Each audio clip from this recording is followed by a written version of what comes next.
जय गुरु जी। शुक्राना गुरु जी, आप सभी साथ संगत जी को जय गुरु जी। गुरु जी आप सभी पर मेहर बनाए रखें, सरबत्ता भला सरबत्ता भला।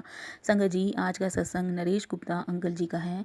अंकल जी लिखते हैं, मैं फारूक नगर का रहने वाला हूँ, जो गुड़गांव से 22 किलोमीटर दूर है। साल 2004 में मुझे गुरुजी के दर्शन का अवसर प्राप्त हुआ, जब मेरा छोटा भाई दीपक गुप्ता, जो नोएडा का रहने वाला है, मुझे एम्पायर स्टेट लेकर गया। गुरुजी के छोटे मंदिर जाना हमारा भगवान शिव से पहली बार मिलना था। गुरुजी के पहले दर्शन संतोषप्रद थे। मैं वास्तव में गुरुजी में भगवान शिव को देख पाया और गुरुजी के माथे पर मैंने शिवलिंग देखा। गुरुजी के चरण कमल स्पर्श करने से ही मेरे हाथों में दिव्य सुगंध आने लगी। यह इतना अद्भुत अनुभव था कि मैंने सार्वजनिक परिवहन लेकर नियमित रूप से सप्ताह में एक बार जाना आरंभ कर दिया। गुरुजी के दर्शन प्राप्त होने से पहले मैं मंदिरों में चक्कर लगाया करता था, पर मुझे शांति नहीं मिलती थी। गुरुजी की शरण में आने के बाद मैं सारे मंदिर भूल गया और बस गुरुजी भगवान शिव में लीन हो गया। जैसे एक भूखे व्यक्ति को खाना मिल जाए तो वो कितना खुश हो जाता है, वैसे ही खुशी के मारे मुझे गुरुजी के दर्शन, लंगर और चाय प्रसाद से मिलती थी। फारूक नगर के निवासियों को गुरुजी के बारे में पता चला। एक और निवासी ने भी दर्शन के लिए जाना आरंभ किया, क्योंकि उसके पास स्कूटर था। मैं उसके साथ जाने लगा। जैसे जैसे समय बीतता गया, मेरे इलाके से संगत बढ़कर करीब 10 हो गई। जल्द ही हम टैक्सी भाड़े पर लेकर आराम से गुरुजी के यहाँ जाने लगे। गुरुजी ने संगत के सभी लोगों पर कृपा की और मेरे तथा मेरे परिवार पर अपना प्रेम व आशीर्वाद बरसाया। अंकल जी लिखते हैं, मेरी पत्नी को नया जीवन मिला। साल 2005 में दिवाली के त्योहार पर मेरी पत्नी किरण को डेंगू हो गया। चिकित्सकों ने सुबह करीब 10 बजे इसका डायग्नोसिस किया और मैंने तुरंत अपने भाई दीपक को फ़ोन किया। वह उस समय बड़े मंदिर जा रहा था। उसने मुझे आश्वासन दिया कि हम गुरुजी की छत्र छाया में थे और कुछ गलत नहीं होगा। फिर वह गुड़गांव आया और हमें नोएडा के एक बड़े अस्पताल लेकर गया। वहाँ चिकित्सक ने हमें कहा कि किरण की आंखों में रक्त दिखाई दे रहा था और जल्द ही उसके कानों और नाक से रक्त बहना आरंभ हो जाएगा और इस रक्तस्राव को रोकना कठिन होगा। चिकित्सक ने हमें उसे एम्स ले जाने की सलाह दे दी। मेरी उम्मीद टूट गई और मैं रोते हुए ज़मीन पर बैठ गया।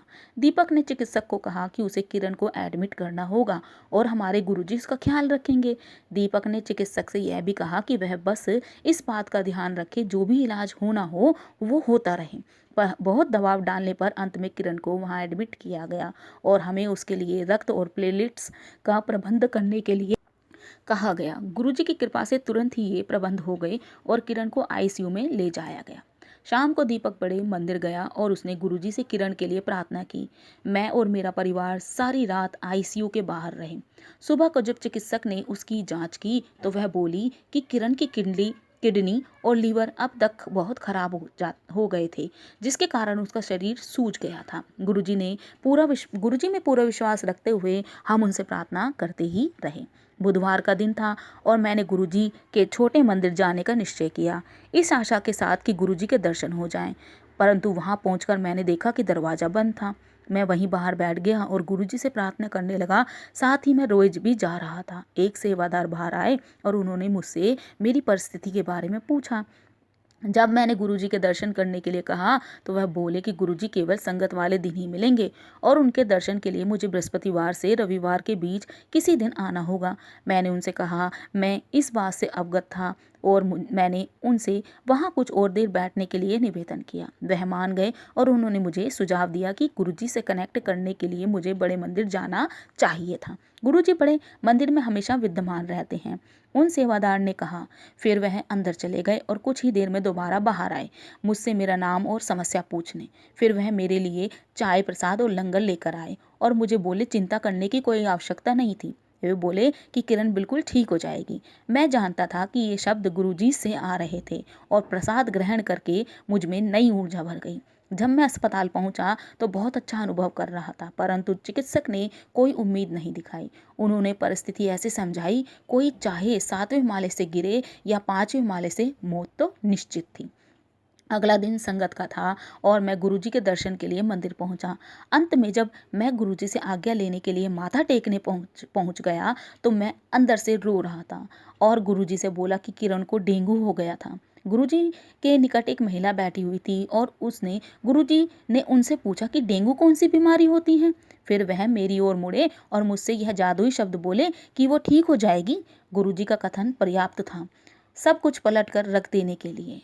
जब मैंने मंदिर के बाहर से चिकित्सक को फ़ोन किया तो चिकित्सक ने मुझे बताया कि किरण के प्लेटलेट्स काउंट में अब पर्याप्त सुधार आया था और वो 35,000 तक पहुंच गया था। मुझे और परिवार के अन्य सदस्यों को मदद के लिए पुकारा, पर हम लोगों ने कुछ भी नहीं किया और बस वहाँ खड़े रहे। फिर उसने गुरुजी से मदद मांगी। गुरुजी आए और उन लोगों से बोले, छड्डो अन्नू, छड्डो इसे।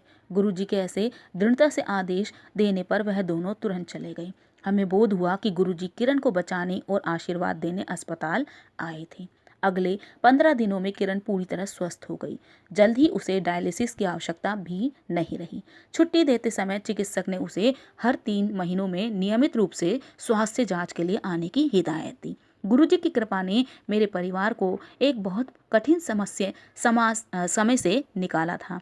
किरण ठीक है और हमने गुरुजी के मंदिर नियमित रूप से जाना प्रारंभ कर दिया। अंकल जी बताते हैं, मेरी पत्नी की उच्च ब्लड शुगर का उपचार। ऐसे ही एक त्रैमासिक जांच के लिए जब किरण चिकित्सक के पास गई तो उसने कहा वह कमजोरी अनुभव कर रही थी। चिकित्सक ने उसे ब्लड शुगर की जांच कराने को कहा। जांच कराकर हमने घर जाने का फैसला किया और चिकित्सक से कहा कि जांच की रिपोर्ट बाद में मेरा भाई आकर ले जाएगा। घर जाते समय हमने गुड़गांव में कुछ जलपान भी किया। अगले दिन दीपक ने मुझे अस्पताल से फ़ोन पर बताया कि किरण की ब्लड शुगर की मात्रा बहुत अधिक थी, 480 से 580 तक। चिकित्सक की सलाह थी कि इंसुलिन के इंजेक्शन के लिए किरण को तुरंत किसी स्थानीय अस्पताल जाना चाहिए। उसने हमें चेतावनी भी दी थी कि इतनी उच्च ब्लड शुगर से कोमा, लकवा और उससे भी अधिक भी हो सकता था। मैंने दीपक से कहा कि मैं अभी घर से अपनी दुकान पर आया था और किरण ठीक है। जब मैं झटपट अपने घर पर वापस पहुंचा तो देखा कि किरण बच्चों को खाना परोस रही थी। मैंने उससे पूछा क्या वो ठीक थी और उसने कहा कि बिल्कुल ठीक थी। जब मैंने यह दीपक को बताया तो उसने मेरी बात चिकित्सक से कराई। चिकित्सक ने फिर कहा कि हमें जल्दी से कोई स्थानीय अस्पताल जाना चाहिए क्योंकि नोएडा तक आना किरण के लिए संकटपूर्ण हो सकता था और किरण की ब्लड शुगर जांच कराने को भी कहा। हमने जांच कराई तो पता चला उसकी ब्लड शुगर बहुत अधिक थी। इस पर चिकित्सक ने कहा कि उसे तुरंत अस्पताल में एडमिट हो जाना चाहिए। पर उस शाम हमें गुरुजी के यहाँ जाना था। हम संगत में गए जहां हमने लंगर प्रसाद ग्रहण किया जिसमें खीर और लड्डू भी थे। ब्लड शुगर के मरीज के लिए ये हानिकारक होते हैं पर गुरुजी की शरण में तो ये आनंद में प्रसाद है। संगत से हम दीपक के साथ सीधा नोएडा के एक अस्पताल वहाँ हमने अगली सुबह आने के लिए कहा गया। अगली सुबह जब हम 8 बजे अस्पताल पहुँचे तो चिकित्सक किरण को इमरजेंसी में लेकर गए और उसकी ब्लड शुगर की जांच की जो उससे अधिक निकली और उससे उसे तुरंत ही इंसुलिन दी गई। करीब आधे घंटे में किरण को कमरे में लाया गया और आधे घंटे में उसे इंसुलिन दिया गया। उससे बार बार पूछा जा रहा था कि कहीं उसकी आंखों के आगे अंधेरा तो नहीं छा रहा या कोई ऐसी अनुभूति हो रही हो जो ठीक नहीं थी, पर उस पर गुरुजी की कृपा थी और उसे ठीक लग रहा था।